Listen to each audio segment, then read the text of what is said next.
Hello everyone, welcome back to this channel. On today's video, I'm gonna show you the X and Y shakes on CapCut. So first, import your clips and then click on the first clip and go to animation. Then select the swing bottom animation.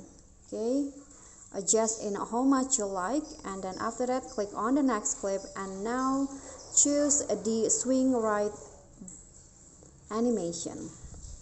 Okay, I'm going to lower it like this, click on the check icon and do this for all of the clips. So for the next one we go back to the swing bottom, and then for the last one I'm going to choose the swing right. So you do it in alternating way, and then after that click on a check icon and then go to video effects and then details and select the vertical blur effect.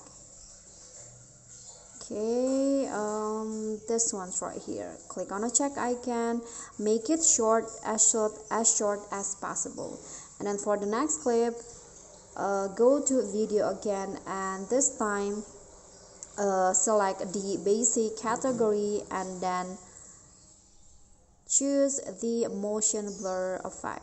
Okay, this one, click on the check icon and then make it short like the first one and copy the first effect. So you need to copy the effects in order for the rest of the clip. So the first effect that I'm going to copy is the first one, and then I'm going to put it for the third video.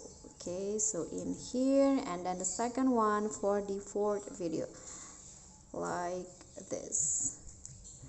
Okay, and now you are done, and here is the final result. Okay guys, so that's all for me. If you like this video, please do click on the thanks below, click on the thumbs up icon, don't forget to leave a comment and subscribe. I'll see you all in the following tutorial. Bye.